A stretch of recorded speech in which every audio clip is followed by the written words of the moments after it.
saludar al doctor Diego Fernando Gómez. Él es experto en medicina, él es cirujano plástico, neurocirujano. Él es destacado por ser un miembro institucional de la Fundación Santa Fe de Bogotá y además de todo ha tratado diferentes patologías. Primero, tumores cerebrales, también las aneurismas cerebrales, la hidrocefalia, las hernias, y nosotros lo hemos tenido aquí en Salud y Algo Más porque es un neurocirujano muy reconocido y de un corazón enorme, y él ha sido un colaborador de nuestro programa hace ya más de año y medio que lleva aquí el programa al aire. Así que, doctor Diego, bienvenido. Hola Carolina, gracias por la invitación. Siempre es un gusto poder acompañarlos en estas tardes en un programa que se ha venido consolidando como un referente en salud, y creo que haces un trabajo grandioso desde los micrófonos y pues llegar de esta manera a tantas personas en nuestro país. Gracias nuevamente por la invitación. Yo le iba a decir que él es cirujano y neurocirujano. Pues claramente que es neurocirujano, si es cirujano, si es neurocirujano, ¿no, doctor? Mejor dicho, se me corrió todo. Sí, pero bueno, no, se pasa. Sí, soy médico neurocirujano, y bueno, a esto nos dedicamos, Carolina. Bueno, doctor Diego Gómez, entonces, hoy vamos a hablar de tumores cerebrales, y cuando hemos tocado este tema, siempre la primera persona que yo pienso es en usted. ¿Y por qué lo quiero traer acá? Porque, primero que todo, aparte de ser excelente, es muy claro en lo que explica. Y yo quiero que con esa misma claridad, doctor, hoy nos vuelva a explicar cómo hace uno para saber que tiene un tumor cerebral. Bueno, yo creo que diste en el punto y en el objetivo. Yo pienso que una entrevista como esta es porque, claro, podemos ser muy científicos en lo que explicamos, pero más allá de eso, siempre he pensado que hay que hacer conciencia frente a esta situación, ¿no? ¿Y qué es eso? Básicamente es las personas no médicas, de qué manera pueden llegar a sospechar que pueden llegar a tener un tumor cerebral, ¿no? Y tener un tumor cerebral, Carolina, es una situación que no tiene ningún lado positivo, digamos, en las emociones y en el imaginario de las personas, ¿no? O sea, es algo que uno, de hecho, puede anular de su mente porque nadie lo quiere tener, ¿no? Y enfrentarse a esa situación. Y yo lo vivo todos los días, ¿no? Con pacientes, tanto niños, pacientes adultos, mayores. La interacción con la familia, y siempre, como te digo, tiene una connotación negativa. Pero bueno, les voy a decir cuáles son los signos de alarma, cuáles son las situaciones que pueden llevar a las personas a pensar que pueden tener un tumor cerebral. Y empecemos por el más frecuente o el temor más grande. Cuando alguien tiene un dolor de cabeza, creo que si el dolor de cabeza es todos los días y agobia a la persona, ese dolor de cabeza puede hacer pensar a las personas que pueden llegar a tener algo grave en su cerebro, ya sea porque tienen de pronto un caso reciente, un aneurisma cerebral o un tumor cerebral, como es esta charla, ¿no? Sin embargo, quiero dejar claro aquí a toda la audiencia, y no es el objetivo que luego de la entrevista todos salgan a hacerse una resonancia cerebral porque han tenido un dolor de cabeza, y es que la mayoría de dolores de cabeza no traducen en tener un tumor cerebral. Primer mensaje para que no caigamos de pronto en el miedo y en la ansiedad. Pero entonces, ¿qué dolores de cabeza son los que tienen que alarmarnos y alertarnos? Entonces, tomen nota. Característica número 1 que nos llevan a buscar atención médica y tomarnos una imagen. Primero, que el dolor de cabeza, hay una característica que a nosotros nos llama mucho la atención, y es que despierte al paciente en la madrugada.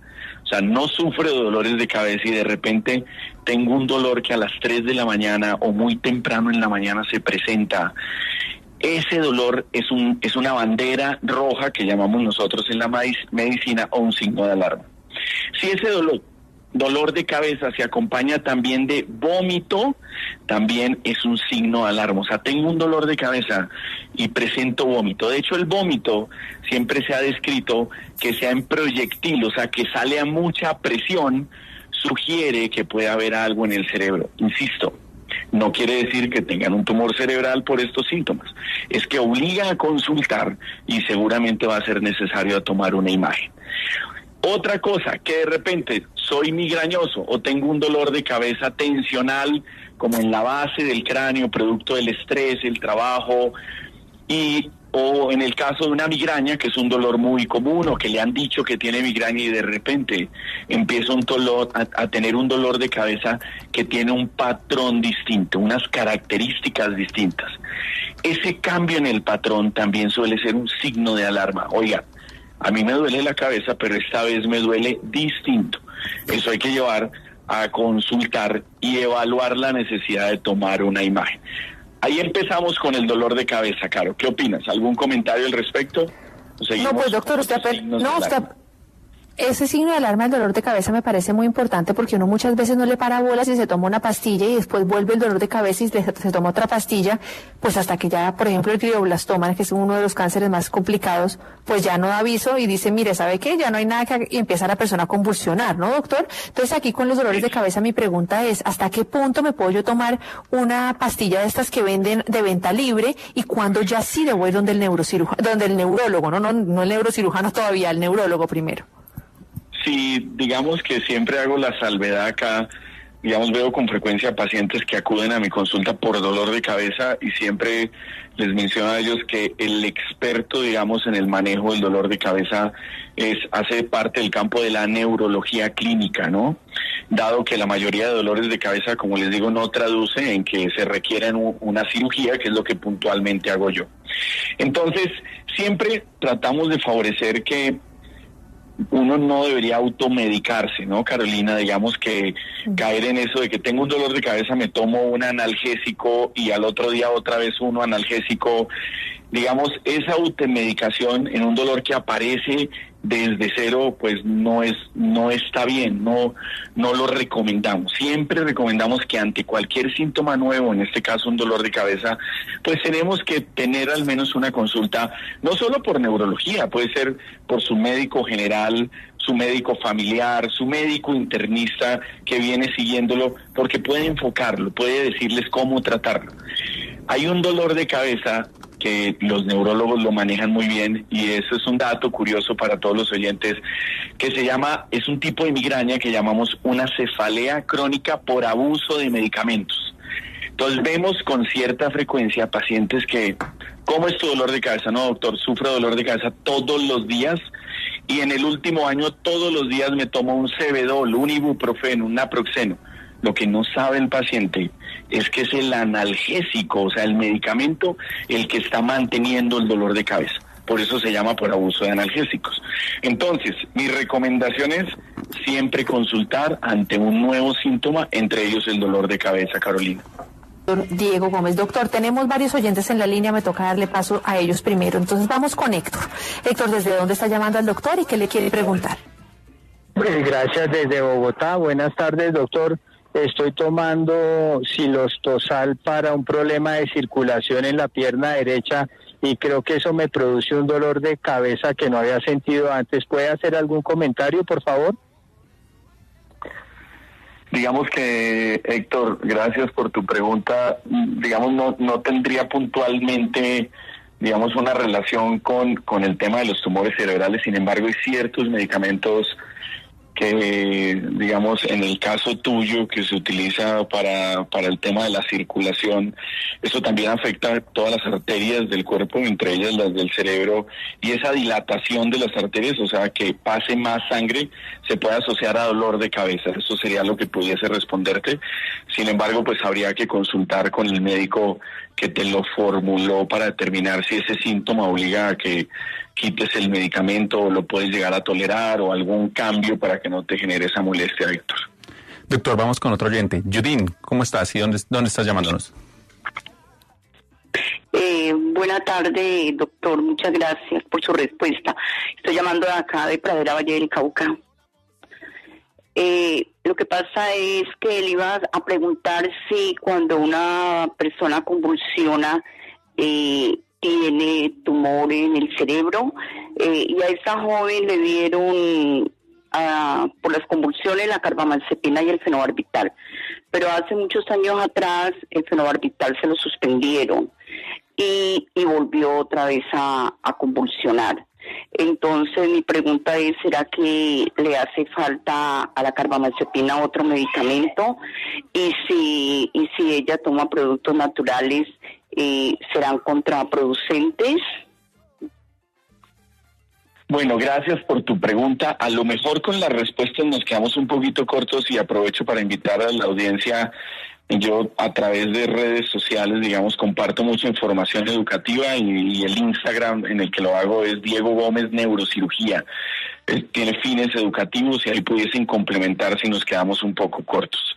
Entonces, respecto a la pregunta que me haces bueno, aprovecho para comentarles que definitivamente tener una convulsión puede asociarse a tener un tumor cerebral. Digamos, es frecuente que en urgencias veamos pacientes que no tenían ninguna convulsión previamente, tienen una convulsión y los llevan a urgencias y las imágenes muestran que hay un tumor cerebral.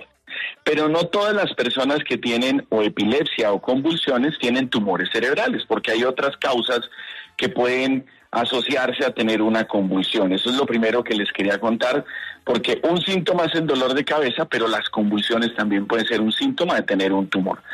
Respecto a tu pregunta, que ella volvió a convulsionar, sin duda, el hecho de que haya tenido una convulsión y eso haya coincidido con que le quitaron un medicamento, es posible que necesite ajustarse o la dosis del que ya tiene, la carbamazepina, o agregarle otro adicional.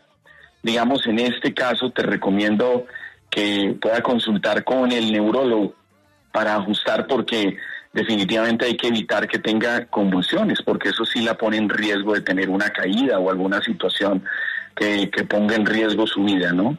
Esa sería mi respuesta. Bueno, doctor, también está Alice en la línea. Alice, buenas tardes. Aprovechemos que acá está el doctor con nosotros. Muchas gracias, doctor Diego. Buenas tardes, le hablo desde Bogotá. Quería comentarle, a mi esposo le dio una ACV hace 10 años. Los médicos dijeron que había sido por una malformación congénita. Obviamente hubo ese sangrado, eso es terrible. Se contaminó, le dio la meningitis, le dio hidrocefalia. Bueno, de ahí para acá él ha continuado con los dolores de cabeza. No constantes, pero sí le da dolor de cabeza. Él lo maneja con tinto. Tinto le ayuda con hielo que se coloca en la cabeza. La pregunta es, doctor, ¿es posible que a él le repita ese evento que le dio? Bueno, vamos a aprovechar tu pregunta para responder algunas cosas interesantes, y es lo siguiente. Por un lado, bueno, siento que, Alice, hayas pasado por esta situación y tu esposo, digamos, lo que entiendo es que por una malformación seguramente de los vasos del cerebro se generó un sangrado cerebral, ¿no? Y bueno, por lo que entiendo está vivo y digamos que es muy afortunado, porque cuando se tiene un sangrado cerebral suele ser secundario a una malformación, algo catastrófico, ¿no? Y veo que lo superó, tuvo hidrocefalia, lo manejaron, y lo cual es positivo. El hecho de que él haya tenido eso, digamos, no quiere decir que no pueda tener dolor de cabeza por alguna otra causa, ¿no? Que, por ejemplo, o tenga migraña o tenga un dolor de cabeza, no por el antecedente, sino que pueda tener un dolor de cabeza que habría que investigar, como te menciono, de dos maneras. Lo uno es saber si esa malformación ya quedó tratada o quedó algo pequeño, un residuo, o algún neurocirujano debe estar haciendo ese seguimiento a la malformación para ver si tiene alguna relación. Y la segunda situación, que me digas que mejora con tinto, tiene mucha lógica, porque de hecho algunos tratamientos del dolor de cabeza, como la migraña, les va muy bien con la cafeína. De hecho, hay pacientes que les decimos que se tomen un café porque le puede venir bien. De hecho, hay un medicamento que se utiliza con frecuencia, o medicamentos del dolor de cabeza que tienen cafeína. Y esa es la explicación. Entonces, me hace pensar que tu esposo puede tener un componente de migraña, que es el dolor de cabeza que puede responder a la cafeína. Entonces, hay que nuevamente pues consultar con tu neurocirujano. Si el dolor es persistente, ir con neurología, y esa sería la respuesta, Alex. Doctor, ¿qué papel juega la cirugía en el tratamiento de los tumores cerebrales? Bueno, hoy en día la cirugía es una piedra angular en los tumores cerebrales, y es puntualmente a lo que me dedico. Hoy en día, cuando vemos un tumor cerebral en una imagen o diagnosticamos un tumor, la mayoría de las veces necesitamos saber qué tipo de tumor es, porque eso define el tratamiento. En ocasiones vamos a áreas del cerebro a tomar solo una muestra para saber qué tipo de tumor, porque el tratamiento puede ser otro, pero en otras ocasiones, que es la mayoría, es necesario hacer una cirugía para quitar el tumor cerebral. Y hoy en día es probablemente lo que más ha avanzado en la neurocirugía, porque dependiendo de donde esté el tumor, entramos de la manera más segura posible, utilizando mucha tecnología y el conocimiento que tenemos para poder sacar todo el tumor, pero manteniendo las funciones de nuestros pacientes, el habla, la movilidad, el escuchar, entre otras funciones que son fundamentales. Por ende, de cirugía puedo quedarme hablando horas, acá es mi campo, es lo que yo disfruto dentro de mi especialidad, y de hecho operamos los pacientes despiertos, operamos los pacientes con neuronavegación, que es un tipo de GPS, avanza mucho en ese sentido. Entonces la cirugía sigue siendo y continúa teniendo un papel fundamental en el manejo de los tumores cerebrales. Doctor, cuando uno habla de tumor cerebral, ¿todos son peligrosos o hay unos que pueden ser benignos y que tienen mejor calidad de vida? Ok, definitivamente, Carolina. Digamos, hay tumores que desde lo muy benigno, que pueden requerir de hecho ni cirugía, sencillamente seguir en el tiempo con imágenes y ser un hallazgo incidental. O sea, no lo estábamos buscando, lo encontramos, pero decidimos dejarlos quietos porque son muy benignos. Y hay otros tumores, desafortunadamente, y tú hablabas de un tumor que sé que viste de cerca, que es el glioblastoma, ¿no? Que desafortunadamente es de los tumores más frecuentes en los adultos y que es un tumor, digamos, muy maligno, y que a pesar de todos nuestros esfuerzos con cirugía y tratamiento hemos perdido la batalla, se comporta como el cáncer. Entonces, hay una gran variedad, hay en total descritos 120 tipos de tumores dentro del cráneo. Entonces ya te imaginarás que hay de todos los tipos, medio buenos, malos, medio malos, muy malos. Y hoy en día, con toda la tecnología que tenemos de genética, de patología, podemos ponerles muchos apellidos, digamos, llamarlos de muchas maneras. Y solo dejo un comentario en relación a esto, y es que soy un convencido que de aquí a unas décadas podremos ver cómo la medicina avanza tanto que puede no llegar a ser necesario ningún tipo de intervención. Sencillamente una muestra de sangre, identificar células del tumor en la sangre y dar el tratamiento específico a ese tumor sin necesidad de ninguna intervención. Eso lo vamos a ver en el futuro. Ya lo estamos viendo con cierto tipo de tumores y los tumores cerebrales no es la excepción. Entonces hay mucha esperanza detrás de lo que podamos lograr en los próximos años. Doctor Diego Gómez, neurocirujano de la Fundación Santa Fe, le queremos agradecer por habernos regalado todo este tiempo. Como hay tantas preguntas pues en remojo que no podemos hacer por el tiempo, ¿dónde lo pueden seguir los oyentes? Porque en su Instagram usted siempre está actualizándonos con información. Bueno, gracias, Carolina. Siempre están invitados, creo que a mis redes. Digamos, las redes sociales es algo que se puede utilizar de muchas maneras. Yo la utilizo para la educación, especialmente para mis pacientes, médicos, personas que me puedan seguir. Es Diego Gómez Neurocirugía, Diego Gómez Neurocirugía. Estoy en Instagram nada más y tratamos de abordar esta bonita especialidad como es la neurocirugía a través de un lenguaje claro, conciso, y muchas veces resolvemos muchas dudas que podemos hacerlo muy fácilmente, pero que para las personas son importantes resolverlas. Nuevamente, gracias por la invitación. Me siento como en casa con ustedes y aquí estoy para lo que necesiten, Carolina, y todo el equipo.